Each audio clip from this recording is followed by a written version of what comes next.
UDF ഭരണകാലത്ത് നടന്ന solar അഴിമതി കേസിൽ അന്നത്തെ മുഖ്യമന്ത്രിയായിരുന്ന ഉമ്മൻചാണ്ടിക്കും ആഭ്യന്തരമന്ത്രിയായിരുന്ന തിരുവഞ്ചൂർ രാധാകൃഷ്ണനും പങ്കുണ്ടെന്ന് കഴിഞ്ഞ ദിവസം പുറത്തുവന്ന സോളാർ കമ്മീഷൻ റിപ്പോർട്ടിൽ പരാമർശിച്ചിരുന്നു. ഇതേ തുടർന്നാണ് ഇരുവരും ഔദ്യോഗിക പദവികൾ രാജിവെക്കണമെന്നാവശ്യപ്പെട്ട് ഡിവൈഎഫ്ഐ മാർച്ച് നടത്തിയത്. വ്യാഴാഴ്ച വൈകിട്ട് 5 മണിയോടെയാണ് ഡിവൈഎഫ്ഐ കോട്ടയം ജില്ലാ കമ്മിറ്റിയുടെ നേതൃത്വത്തിൽ തിരുവഞ്ചൂർ രാധാകൃഷ്ണന്റെ വീട്ടിലേക്ക് മാർച്ച് നടത്തിയത്. കോട്ടയം പഴയ പോലീസ് സ്റ്റേഷൻ മൈതാനത്ത് നിന്ന് ആരംഭിച്ച മാർച്ച് പള്ളിപ്പുറത്തുകാവ് ക്ഷേത്രത്തിന് സമീപത്ത് വെച്ച് പോലീസ് തടഞ്ഞു. തുടർന്ന് നടന്ന പ്രതിഷേധ യോഗം ഡിവൈഎഫ്ഐ കോട്ടയം ജില്ലാ സെക്രട്ടറി PN ബിനു ഉദ്ഘാടനം ചെയ്തു. തിരുവഞ്ചൂർ രാധാകൃഷ്ണൻ MLA സ്ഥാനം രാജിവെക്കണമെന്ന് PN ബിനു പറഞ്ഞു.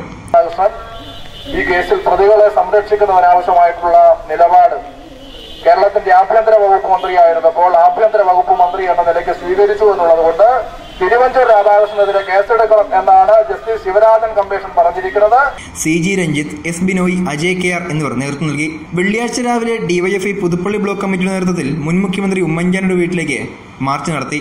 പുതുപ്പള്ളി കവലയിൽ നിന്നും ആരംഭിച്ച മാർച്ച് ഉമ്മൻചാണ്ടിയുടെ വീടിന് സമീപം പോലീസ് തടഞ്ഞു. തുടർന്ന് നടന്ന യോഗം ഡിവൈഎഫ്ഐ കോട്ടയം ജില്ലാ സെക്രട്ടറി PN ബിനു ഉദ്ഘാടനം ചെയ്തു. 1% തെളിവുണ്ടെങ്കിൽ ഞാൻ ഈ പൊതുപ്രവർത്തനം അവസാനിപ്പിക്കുമെന്നാണ് ഈ ഉമ്മൻചാണ്ടിയാണ് നമ്മളോട് പറഞ്ഞത്. എനിക്ക് സരിത അറിയത്തില്ലെന്ന് പറഞ്ഞത്. ആ ഉമ്മൻചാണ്ടിയാണ് സരിതയുമായി സംസാരിക്കുന്ന ചിത്രം അതിനുശേഷം നമ്മുടെ മാധ്യമങ്ങളുടെ പ്രവർത്തകർ ആ ചിത്രം പുറത്തുവിടുന്നത്. ഡിവൈഎഫ്ഐ ജില്ലാ president Sajesh Sasi, Puthuppally block secretary Satheesh Varkey, AM Abraham തുടങ്ങിയവർ യോഗത്തിൽ സംസാരിച്ചു. വരും ദിവസങ്ങളിൽ പ്രതിഷേധം കൂടുതൽ ശക്തമാക്കുമെന്ന് സംഘടനാ നേതാക്കൾ അറിയിച്ചു. News bureau, Kottayam.